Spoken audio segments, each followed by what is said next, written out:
शांति। सभी का आवाज नहीं आ रहा है। ओम शांति। ओम शांति।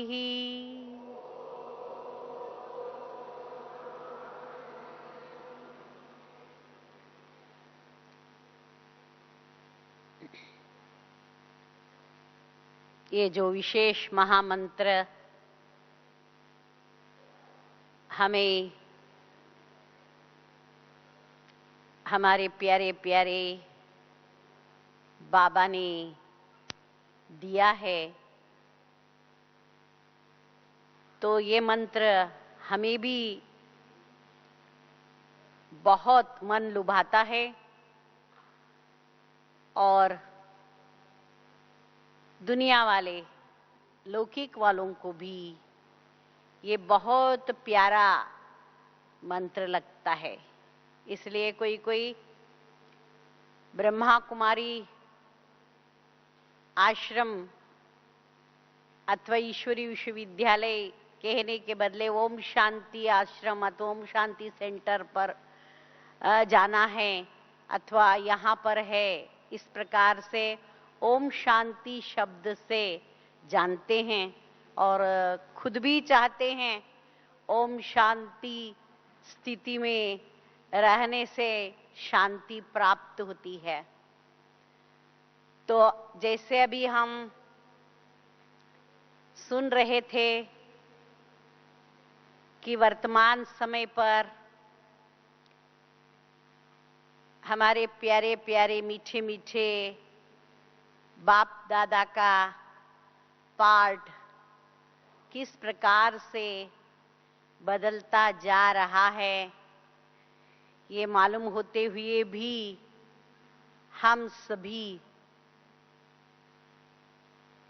प्यारे प्यारे बाप दादा के लाडले बच्चे पहुंच गए हैं और भी 30-31 तारीख तक पहुंचने वाले भी है। हमें पता है पाठ बदलता जा रहा है, बाप दादा से पहले जैसा ज्यादा हम मुलाकात नहीं ले पा रहे हैं, परंतु ठंडी भी बहुत है। दिसंबर मास में यहाँ पर ठंडी भी बहुत रहती है। सब मालूम होते हुए भी हम लोग सभी पहुंच गए हैं और साथ साथ आगे भी लगभग 23-24 हजार तक भाई बहने टोटल हम और उनको मिला करके पहुंचने वाले हैं। तो इतनी बड़ी संख्या में फिर भी हम बाबा के घर में, इस बेहद घर में पहुंचे हुए हैं, तो इसके पीछे क्या है? हमारा मुख्य 2 उद्देश्य है। एक है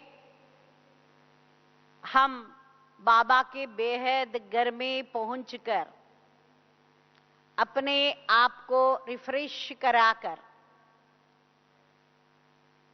तीव्र पुरुषार्थ में कैसे और आगे बढ़े, वो हम यहाँ पर प्राप्त करने हेतु हर साल के बाप दादा के मिलन के सीजन में एक टर्न में भी क्यों नहीं हो जरूर पहुंच जाते हैं। और दूसरी बात, हमारे अत्यंत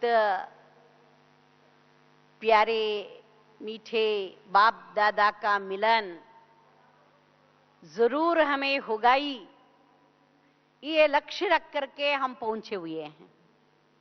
होगा ही ना, बाप दादा का मिलन होगा जरूर। हम सब का इतने हजारों संख्या में पहुंचे हुए भाई बहनों का योग बल है, ये जरूर कार्य करेगा। भले पहले हम किस प्रकार से बाप दादा से रात भर मिलन मुलाकात करते थे, फिर धीरे धीरे कम से कम 6-7 घंटे के लिए मिलन मुलाकात करते थे, फिर उसके बाद केवल 2-3 घंटे तक मिलन मुलाकात करने का पार्ट शुरू हो गया था। फिर वर्तमान समय पर हम और आप सभी अनुभव कर ही रहे हैं कि इस प्रकार से बाप दादा का पार्ट धीरे धीरे बच्चों से मिलने का भले स्थूल रूप से समय के अनुसार कम होता जा रहा है, परंतु सूक्ष्म रूप से बाप दादा तो हमारे साथ साथी है। तो इससे हमें सिद्ध होता है कि जैसे बाप दादा हमको बहुत समय से इशारा देते आ रहे हैं कि बच्चे अचानक ये पार्ट भी बदलता जाएगा, तो आगे चल कर के आप बच्चों को स्वयं अपने पांव पर खड़े होकर पुरुषार्थ करते हुए बाप दादा की प्रत्यक्षता करनी पड़ेगी। हमारे द्वारा भले अभी तक हम सभी बाप दादा से लगभग मैं समझती हूँ 44 ईयर से 44 ईयर से हम लोग बाप दादा के द्वारा मिलन मुलाकात करते हुए उनके महावाक्यों से हम बहुत श्रृंगार होते आ रहे हैं। फिर भी बाबा को पता चल रहा है कि बच्चे केवल बाप दादा से मिलने के लिए आते हैं, मिलते हैं और बाप दादा से महावाक्य सुनकर उस अनुसार प्रेरणा लेकर अपने जीवन को बनाने का लक्ष्य रखकर अथवा प्रतिज्ञा करके जाते हैं। परंतु वापस जब हम अपने स्थान पर जाते हैं तो क्या हो जाता है? मैं सबकी बात नहीं कहती हूँ, बाबा के ऐसे भी कई लाडले अच्छे बच्चे भी हैं जो बाप दादा हम बच्चों को जिस प्रकार से जिस समय पर जो पुरुषार्थ हमें आवश्यक है उस अनुसार महावाक्य सुनाते हैं, तो उस महावाक्य के अनुसार अपने आप को चलाने का भी पुरुषार्थ करते हैं। उसमें लगे हुए भी बच्चे हैं। फिर भी बहुत करके जैसे बाबा साकार मुरली में भी बताते रहते हैं, आज भी सुनाए और हर टाइम ये हमको सावधानी देते रहते हैं कि बच्चे जितना आप रुस्तुम से रुस्तुम बनते जाते हो, माना पुरुषार्थ में जितना आप महावीर महारथी बनते जाते हो, उतना ही माया रावण भी रुस्तुम ते रुस्तुम बनकर हमारे सामने आते हैं। तो उसके लिए बाबा से शक्ति प्राप्त करना भी हमारे लिए अति आवश्यक है। तो हम सब शक्ति कैसे प्राप्त कर सकते हैं वो भी जानते हैं, परंतु फिर भी कई बार वो शक्ति प्राप्त करने के समय पर तो मिस करके हम माया के वशीभूत भी हो जाते हैं। तो इसलिए हमको आज ये समझना बहुत जरूरी है कि जो बाप दादा का पार्ट जिस प्रकार से थोड़ा थोड़ा बदलता जा रहा है, तो इसका कारण क्या है, उसको हम कैसे निवारण करें। तो इसके संबंध में मैंने हमारे आदरणीय जानकी दादी जी से प्रश्न पूछा, दादी ऐसे जो बाप दादा का पार्ट चल रहा है तो हम क्या करें, हम कैसे आगे से पुरुषार्थ करें? तो दादी जी ने बताया, उसमें मुख्य 2 बातें उन्होंने हमारे ध्यान पर दिए। एक तो हमें अभी जैसे बाप दादा हमको अपने महावाक्यों से, अपनी दृष्टि से और अपने चेहरे से कैसे रिफ्रेश कराते आए, उसी प्रकार से अभी हम बच्चों का कर्तव्य है, हमको अपने चेहरे से बाप दादा को प्रत्यक्ष कराने का पुरुषार्थ करना है। क्योंकि एक बाप दादा के द्वारा हम इतने सभी रिफ्रेश हो रहे थे, खुश हो रहे थे, अपने जीवन को परिवर्तन करते आ रहे थे।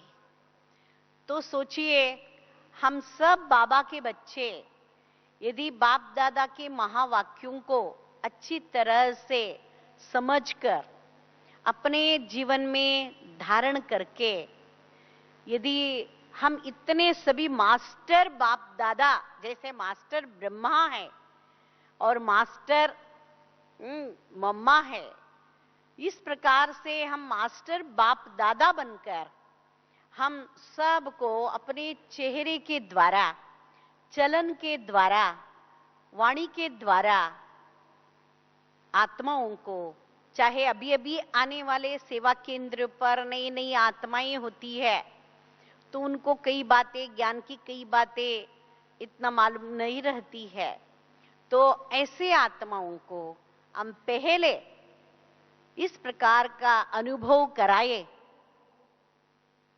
कि इस ईश्वरीय विश्वविद्यालय में सचमुच ईश्वरीय शक्ति है ही, ईश्वरीय शक्ति छिपी हुई है, वो हम अभी प्रत्यक्ष रूप में इनके द्वारा देख रहे हैं। वो अनुभव हम बाबा के बच्चे इतने सभी अपने अपने स्थान पर कराएंगे तो फिर इस धरा पर जो हम दुनिया के सामने चैलेंज कर रहे हैं, बहुत घोषणा करते हुए सबको सुना रहे हैं कि थोड़ी समय में इस धरा पर अथवा इस भारत भूमि में स्वर्ग आने वाला है।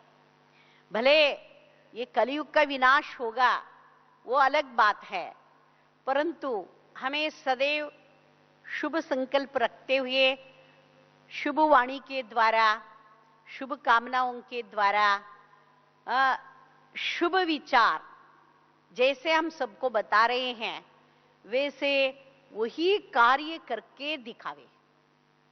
तो आज भी हम साकार मुरली में वरदान भी क्या सुने थे, सबको याद होगा। हमारे चेहरे रूपी दर्पण के द्वारा मन की शक्तियों का साक्षात्कार कराने वाले योगी तू आत्मा भव। तो जितना हम बाबा की याद में, योग की स्थिति में आगे बढ़ते जाते हैं, भले योग तो रोज करते हैं वो अलग बात है, परंतु योग में हमारी स्थिति कैसे है वो इम्पोर्टेंट है। उस बात का हमें पूरा ध्यान रखना पड़ेगा। जब हम योग की स्थिति को दिन प्रतिदिन बढ़ाते जाते हैं तभी हमारे अंदर आत्मा में शक्तियां भरती जाती है। जितना हम आत्मा में शक्तियां भरते जाते हैं उतने ही हम दुनिया के सामने अथवा अपने दैवी परिवार के नई नई आत्माओं के सामने बाप दादा की प्रत्यक्षता हम करा सकते हैं। तो साक्षात्कार माना कोई देवी देवताएं ऊपर से कोई नीचे आते हैं अथवा कोई परियां ऊपर से नीचे आते हैं, वो बात नहीं है। तो प्रैक्टिकल में जो संगम युग का अभी का जो यादगार है कि हम जो बाबा के बच्चे अपनी स्थिति को परिपूर्ण बनाकर जब दुनिया के सामने अथवा ऐसे दैवी परिवार के नई नई आत्माओं के सामने जाते हैं तो उनको सचमुच उस प्रकार का अनुभव हो, यानी हमारे द्वारा उन आत्माओं को साक्षात्कार हो। जैसे शुरू शुरू में ओम मंडली का हम जो हिस्ट्री सुनते हैं, तो जब ओम मंडली में आने से पहले ही अपने अपने घरों में बैठे बैठे भी ब्रह्मा बाप का साक्षात्कार कर लेते थे, तो तुरंत बाप ब्रह्मा बाबा जैसे श्री कृष्ण बन गए अथवा चतुर्भुज विष्णु बन गए, इस प्रकार का साक्षात्कार कर लेते थे। फिर स्वर्ग का साक्षात्कार कर लेते, गोप गोपियों का अनुभव कर लेते, तो वो साक्षात्कार के कारण से दौड़ दौड़ कर फिर ओम मंडली में आ जाते थे, तो वहां पर भी उस प्रकार का अनुभव करते थे। तो बाबा ने ये भी हमको इशारा दिए हैं कि बच्चे जो शुरू शुरू में पार्ट जैसे बजाए थे बच्चे, वैसे अंतिम समय पर भी आप बच्चों के द्वारा भी उस प्रकार का साक्षात्कार होगा। ऐसे पार्ट अभी हमको बजाना है, तो उसके लिए केवल बजाना बोले तो हम ऐसे बजा नहीं सकेंगे, उस प्रकार की स्थिति हमें पहले बनाना होगा। तो ऐसे स्थिति जो हमारे सामने बना के गए हुए जो हमारे पिताश्री प्रजापिता ब्रह्मा जी का यादगार है, और साथ साथ हमारे आदरणीय दादी प्रकाशमणि जी का यादगार है, जो हम और भी अन्य दादियां दादे वगैरह होकर के गए हैं, जो विशेष पुरुषार्थ करके हमारे सामने अपने जीवन को एक आदर्श दिखा करके अभी भी अव्यक्त रूप में अपना कार्य कर रहे हैं। ऐसे कई महान आत्माएं हमारे मध्य में अभी भी है, भले प्रत्यक्ष रूप में नहीं है तो अपरोक्ष रूप में क्यों नहीं हो। अभी भी हमें उनके द्वारा कई प्रेरणाएं मिलती रहती है। तो जैसे हम इसलिए खास हम क्या करते हैं, तो मधुबन इधर शांतिवन में आते हैं, तो केवल शांतिवन में इधर सारा रह करके बाप दादा से मिलन मना करके अथवा सेवा करके अथवा हम रिफ्रेश होकर के वापस अपने स्थान पर जाने नहीं चाहते हैं। हम क्या चाहते हैं, सभी को पता है क्या चाहते हैं हम। भले यहाँ पर हम क्लासेस सुनते हैं, योग करते हैं, सब प्रकार का यहाँ भी कई बातों का हम अनुभव करते हैं दादी दीदियों के द्वारा भी, फिर भी हम क्या चाहते हैं, मधुबन पांडव भवन में, भले पीस पार्क में नहीं जाए कोई बात नहीं, अथवा ज्ञान सरोवर में नहीं जाए, पांडव भवन में जरूर जाने चाहते या नहीं जाने चाहते, चाहते हैं या नहीं जाने चाहते। भले कितना भी कोई प्रोग्राम हो, चाहे हम 2-3 दिन के लिए क्यों नहीं आए हो, तो भी हम जो हमारा मूल स्थान बाप दादा का पांडव भवन है वहां पर जरूर जाने चाहते हैं, और उसमें भी 4 धाम की यात्रा वहां पर जरूर करने चाहते हैं। तो 4 धाम तो है ही, बाप दादा का कमरा भी है, हिस्ट्री हॉल भी है, बाबा की जो झोपड़ी भी है, फिर भी उसके साथ साथ जो शांति स्तंभ है, तो शांति स्तंभ जो ब्रह्मा बाप के यादगार है, तो उसके द्वारा हमें सचमुच बहुत से प्रेरणाएं मिलती है। तो उसमें मुख्य रूप से भले हम कहते हैं शांति स्तंभ, टावर ऑफ पीस कहते हैं, परंतु केवल शांति ही नहीं, उसके साथ साथ और भी 3 बातें वहां लिखी हुई आप देखे होंगे, पढ़े होंगे। और भी कौन कौन सी बात है? टावर ऑफ प्यूरिटी, पवित्रता स्तंभ, टावर ऑफ नॉलेज, ज्ञान स्तंभ, टावर ऑफ माइट, शक्ति स्तंभ। इस प्रकार से हम चारों बातों को देखते हुए, पढ़ते हुए और पूरा चक्कर लगाते हुए शांति स्तंभ का हम अनुभव करके आते हैं। तो वास्तव में ये सब बातें पिताश्री ब्रह्मा जी के द्वारा हम अनुभव करते थे। जब बाबा साकार में थे उस समय पर अनुभव करते थे, ऐसी बात नहीं है। अभी भी अपरोक्ष रूप से, अव्यक्त रूप से हम पिताश्री ब्रह्मा जी का अनुभव करते हैं और साथ साथ उनके जो टावर ऑफ पीस का जो स्थान है, वहां से जो प्रेरणा लेकर के आते हैं, तो वो अनुभव बहुत सुंदर रहता है, बहुत अच्छा लगता है। वहां पर जाते ही मन शांत हो जाता है। जैसे संगमरमर शीतल करता है अपने तन को, उसी प्रकार से बाबा के शांति स्तंभ के सामने जाते ही हमारे मन को भी बहुत शीतल कर देता है, प्रफुल्लित कर देता है। बहुत आनंदमय जीवन का अनुभव होता है। ये मेरा अनुभव है, शायद आप लोगों को भी उस प्रकार का अनुभव होता होगा। होता है या नहीं होता है? इससे भी ज्यादा होता होगा, और भी कई प्रकार के अनुभव।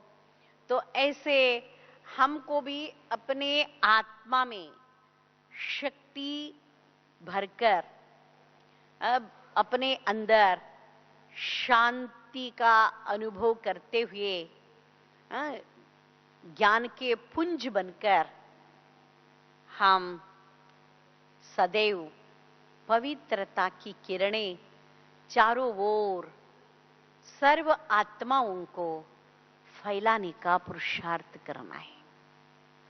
ये वर्तमान समय पर हमारे लिए बाप दादा का इशारा है। केवल हम बाप दादा से मिलन नहीं मनाना है, अथवा केवल ब्रह्मा बाप की महिमा ही नहीं करनी है। जैसे आज मम्मा के बारे में भी हम साकार मुरली में सुन रहे थे। बाबा जगदम्बा, मातेश्वरी, सरस्वती, वही कैसे लक्ष्मी बनने वाली है, तो उनकी कितने अच्छी तरह से मुरली के द्वारा बाबा महिमा करके सुना रहे थे। तो ये एक एक सैंपल, एग्जाम्पल हमारे सामने हैं, परंतु हमको केवल उनको देखना ही नहीं है, उनके द्वारा प्रेरणा लेकर हमें भी उनके जैसे शक्ति स्वरूपा बननी है। भले हम सब भाई है अथवा बहनें हैं, हम सब आत्माएं हैं। आत्मा आत्मा, भाई भाई, और हम सब आत्माएं शिव शक्तियां, पार्वतियां हैं। तो हमें आत्मिक स्वरूप की स्थिति में स्थित होकर मम्मा बाबा की तरह हमको अपने जीवन को ऊंच बनाना है, श्रेष्ठ बनाना है। तो ये वर्तमान समय पर हम बाप दादा के द्वारा जो पार्ट चल रहा है उससे हम समझ सकते हैं। और दूसरी बात, हमारी आदरणीय जानकी दादी जी ने ये भी बात कही, दूसरी बात कि हमको अपने नेचर को बदलने के लिए बाबा इशारा दे रहा है। तो हम अपने नेचर को, जो भी कुछ पहले का पूर्व नेचर है, पहले का स्वभाव संस्कार है, जैसे ज्ञान में आने से पहले होंगे अथवा ज्ञान में आने के बाद भी, जैसे आज बाबा के महावाक्य में सुन रहे थे, संग का रंग भी लग जाता है। तो ऐसे कोई ना कोई बुरे नेचर बन गया होगा, परंतु उस नेचर को भी हमें बदलना है। उसके लिए हमारे अंदर से बदलना जरूरी है, तभी वो चेहरे में आएगा। तो वरदान में जो सुन रहे थे, उसके अंग्रेजी में कहा जाता है, face is the index of the mind. तो हमारे चेहरा क्या है? मन का दर्पण है। मन में जिस प्रकार से संकल्प चलते हैं, उस अनुसार ही चेहरे के द्वारा दिखाई देता है। वो भी आज बाबा ने इशारा दिया है, बताया कि चेहरा कैसे होना चाहिए? खुश नमहा होनी चाहिए। परंतु कई बच्चों का चेहरा कैसे होता है? खुश्क नमहा हो जाता है। तो बाबा ने यही बताया कि खुश्क चेहरा नहीं हो तो खुश नमहा चेहरा हो। खुशी खुशी से हम जो भी समस्याएं आती है, हमें ये पता है ये कलयुगी दुनिया है। भले हम है संगम युग में, फिर भी सतयुग तो पूरा अभी आया नहीं है। तो सतयुग की ओर हम जा रहे हैं, तो कलयुग का प्रभाव भी संगम युग पर पड़ता रहता है। तो इसीलिए बाबा हम बच्चों को इशारा देते रहते हैं कि जो भी कुछ कलयुग के प्रभाव का हमारे ऊपर नेचर, स्वभाव पड़ जाता है, उसको हमें बदलना है। केवल बाप दादा हम बच्चों को अच्छे लगते हैं, तो बाप दादा का नेचर कितना अच्छा है। तो बाबा, कोई भी आत्मा बाप दादा के सामने आए तो कभी भी बाबा को उनकी हिस्ट्री मालूम होते हुए भी, उनका स्वभाव संस्कार मालूम होते हुए भी, वो कैसी आत्मा है जानते हुए भी, बाबा कभी भी ये नहीं कहते कि ये मेरा कड़वा बच्चा है। बताया है कभी? चाहे साकार मुरली में हो अथवा बाप दादा के महावाक्यों में हो, नहीं, सदैव बाबा क्या कहते हैं? मीठे मीठे बच्चे। बाबा भी, बाप दादा भी जब भी सामने हम जाते हैं, बस मेरे प्यारे बच्चे, आप बहुत अच्छे पुरुषार्थी हो, आप लोग तो बहुत ऊंचे हो, महान हो, बाबा से भी ऊंच हो। यहाँ तक भी बाबा कहते हैं, क्योंकि बाबा तो है ही निरहंकारी। बाबा कितने निरहंकारी है, सदैव हमको हर दिन नमस्ते करते रहते हैं, है ना। इसीलिए हम बच्चे भी क्या करते हैं? बाप दादा को रोज नमस्ते करते हैं ना, या नहीं करते हैं? सुबह उठ करके अमृत वेले गुड मॉर्निंग तो जरूर करते हैं सभी अमृत वेले उठते हैं सभी अमृत वेले। अथवा बहुत ठंडी लग रही है, सर्दी का मौसम है, तो कैसे उठे? तो चादरें अथवा क्या रजाई ओढ़ ओढ़ करके सोते सोते हम बाबा को याद कर लेंगे, क्योंकि बाबा को पता है ना कि सर्दी बहुत है, ठंडी बहुत लग रही है। बाबा जानते हैं, बाबा के तो बच्चे हैं हम, तो ऐसे तो नहीं करते हैं।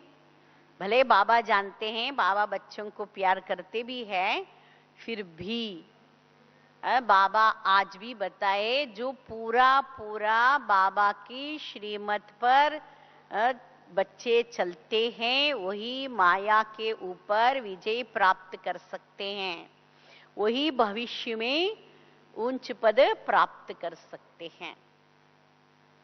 तो बाबा की श्रीमत मना कहां से शुरू होता है? अमृत वेले से लेकर के शुरू होता है। इसलिए कभी भी अमृत वेले के समय पर आलस्य नहीं करना। क्या करेंगे आज से लेकर के? भले आप लोग सभी कोई नहीं किए होंगे, वो अलग बात है, फिर भी यदि कोई कारण से आज किसी किसी में आलस्य आ गया होगा, अलबेलापन आ गया होगा, तो क्या करेंगे?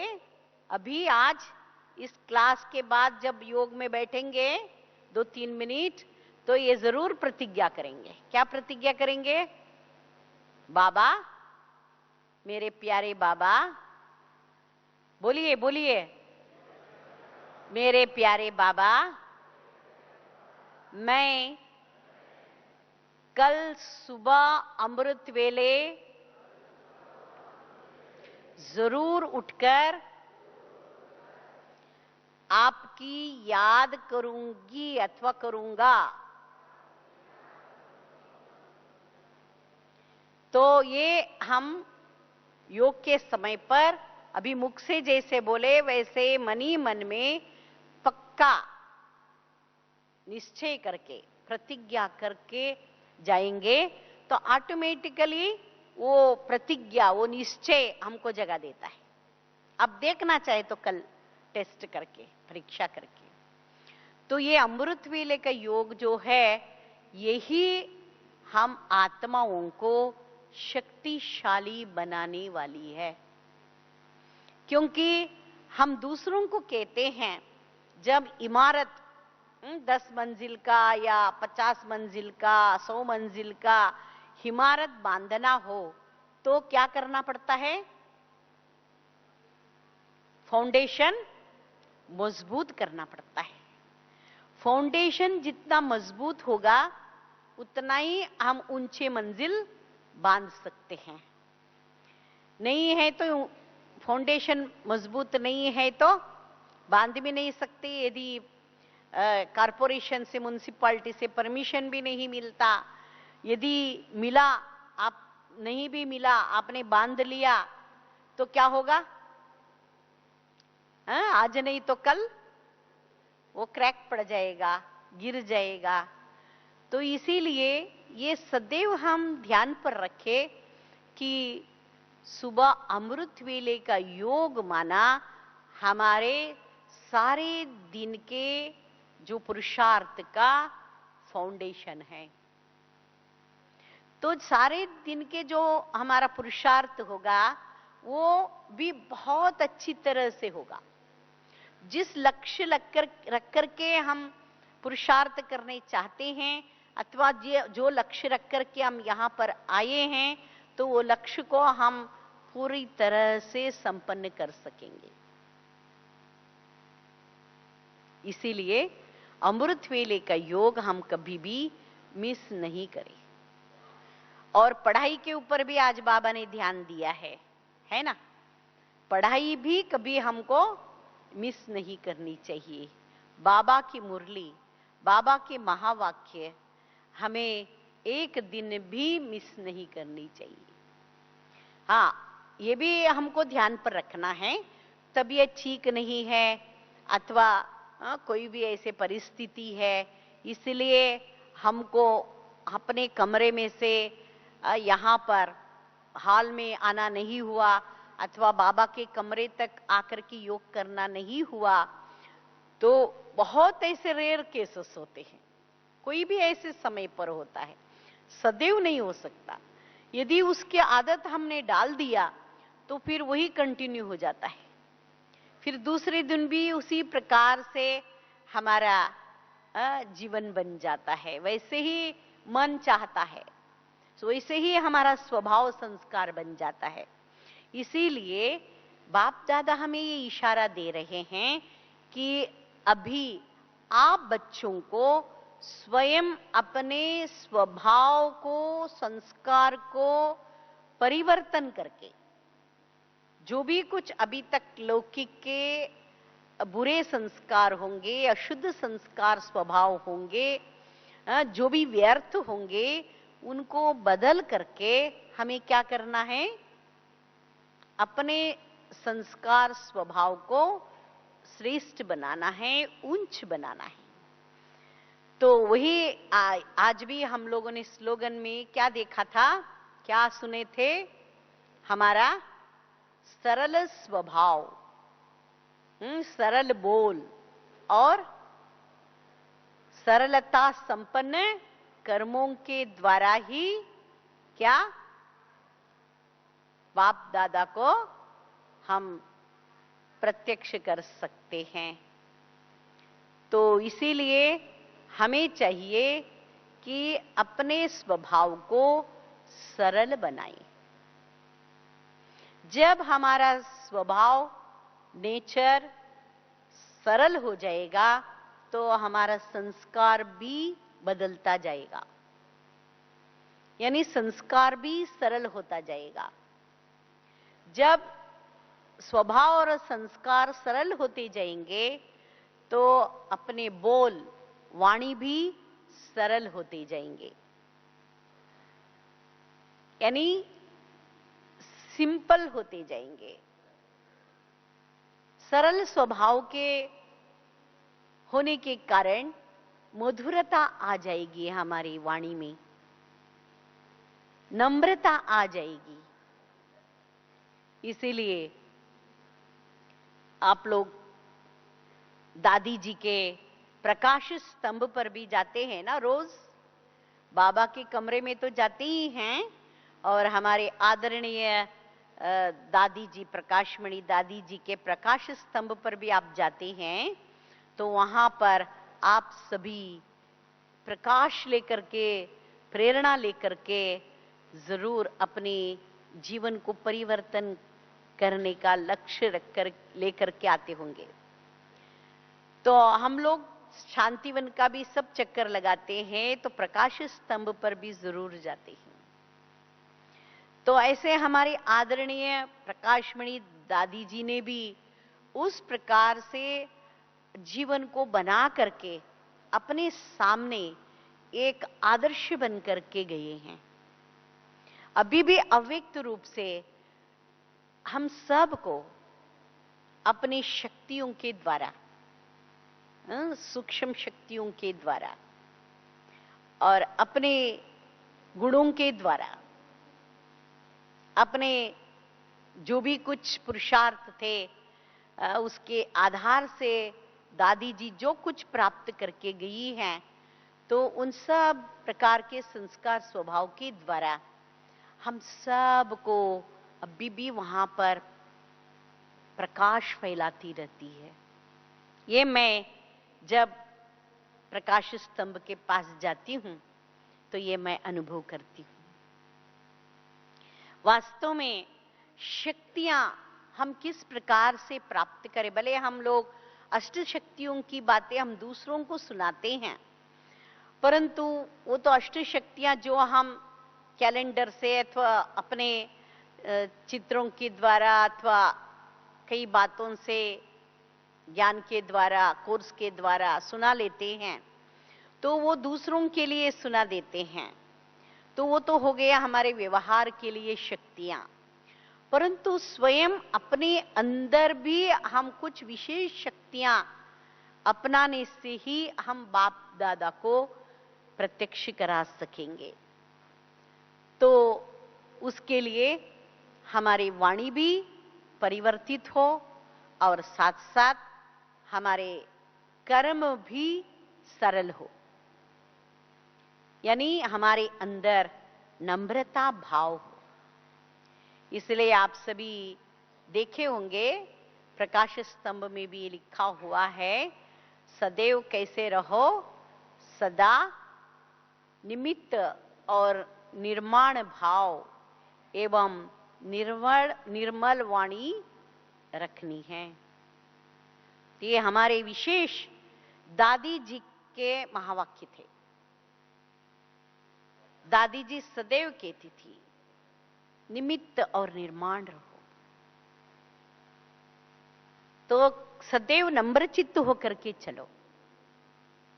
और स्वयं दादी को भी आप देखे होंगे, कईयों ने देखा होगा। कौन कौन देखे हैं हमारे आदरणीय दादी जी को, प्रकाशमणि दादी जी को? देखिए कौन कौन देखे, थोड़ा हाथ उठाइए। कौन कौन दादी जी को देखे हैं? अच्छा, कई लोग, कई नए नए भाई बहने। दादी जी अब जब अव्यक्त हो गई उसके बाद जो ज्ञान में आए हैं उन्होंने नहीं देखा होगा।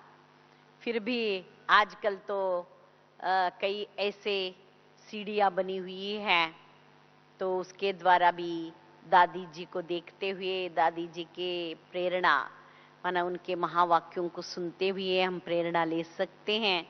उनके जीवन कहानी की भी सीढ़ियां बनी हुई हैं, वो भी देख करके हम उनसे भी प्रेरणा ले सकते हैं।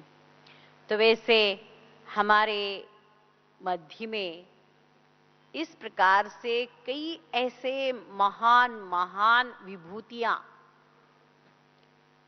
जैसे बाप दादा हमारे से चाहते हैं वैसे पहले ही, हमारे से पहले ही सब कुछ जानकर समझकर उस प्रकार से पुरुषार्थ करके आदर्श बनके हम सबके सम्मुख साक्षात्कार मूर्त बन करके गए। हम केवल वर्तमान समय पर बाप दादा से ही प्रेरणा नहीं लेते हैं, हमारे दादियों से, दीदियों से, अन्य जो बड़े महारथी दादाएं होकर के हैं गए हैं, अभी वर्तमान समय पर भी पुरुषार्थी है, उन सब से हम प्रेरणा लेते हैं। तो बाप दादा का यही हमारे लिए इशारा है कि आप बच्चे भी अभी जैसे महान आत्माएं मेरे महावाक्यों से प्रेरणा लेकर अपने जीवन को श्रेष्ठ, उच्च, उत्तम बना करके गए हैं, उनके द्वारा केवल हम आत्माओं को ही नहीं, तो आप लोग भी अनुभव करते होंगे, मैं भी अनुभव करती हूं कि उन आत्माओं के द्वारा सारे विश्व के सभी आत्माओं को पूरा प्रेरणा मिल रही है। सारे वायुमंडल भी बदलता जा रहा है, सारा वातावरण भी बदलता जा रहा है। तो ये सभी ऐसे महान आत्माएं अपने जो भी विशेष शक्तियों की किरणें, सुख की किरणें, आनंद की किरणें, शांति की किरणें, आदि आदि पवित्रता की किरणें फैला रहे हैं, उसके द्वारा हम दुनिया के आत्माओं से भी सुनते आ रहे हैं। ये ईश्वरीय विश्वविद्यालय का कार्य महान है। सुनते आ रहे हैं या नहीं? लग रहा है ना सबको आजकल? तो महान कार्य, पहले तो ब्रह्मा कुमारी ईश्वरी विश्वविद्यालय बोले तो बहुत दूर जाते थे, ब्रह्मा कुमारी नाम सुनने के लिए नहीं चाहते थे। कई लोग तो कुछ बोलते भी थे, गालियां भी देते होंगे, कुछ न कुछ तकलीफ भी देते थे। परंतु आजकल यहां तक तो हम सब जानते हैं कि प्रजापिता ब्रह्मा कुमारी ईश्वरीय विश्वविद्यालय यह एक अच्छी संस्था है, सबको एक अच्छा मार्गदर्शन करने वाली संस्था है। तो ये वर्तमान समय पर सभी दुनिया की आत्माएं जान गए हैं, अथवा जिनको अभी तक इस संस्था के बारे में मालूम नहीं है वो आगे चल करके जरूर जानेंगे भी। तो ये केवल हम आत्माएं योग लगा रहे हैं तो उसके द्वारा हम प्रकंपन फैला रहे हैं, इसलिए इस प्रकार के बदल हो रहा है, अथवा टीवी से देखते हुए प्रेरणा ले रहे हैं तो इसलिए उनको अच्छा लग रहा है, ऐसी बात नहीं है। तो थोड़ा ये सूक्ष्म बात है, हमको ये बहुत अच्छी तरह से समझने की बात है। तो हमारी जो महान विभूतियां, बाप दादा तो है ही, पिताश्री ब्रह्मा जी तो है ही, परंतु हमारी जो दादियां, जैसे प्रकाशमणि दादी, दीदी वगैरह दादियां अव्यक्त हुए हैं, तो उनके द्वारा भी चारों ओर उस प्रकार से सबको वातावरण बन रहा है, उसके द्वारा प्रेरणा मिल रही है। तो इसको हम अच्छी तरह से समझकर हमको भी अभी स्वयं उस प्रकार का पुरुषार्थ करना बहुत जरूरी है। बाप दादा की प्रेरणा लेकर के, बाप दादा की इच्छा को पूर्ण करेंगे ही। हम भी आपके साथ इस बात के लिए शामिल है। आप सब शांत चित्त होकर के बैठकर इस बात को सुने, समझे और ऐसे ही अपने जीवन को बनाने की प्रेरणा लिए हैं और अभी दृढ़ संकल्प भी किए हैं। इस आशा के साथ आप सबको मैं बहुत बहुत हृदयपूर्वक धन्यवाद देते हुए इन शब्दों को समाप्त करती हूँ। ओम शांति।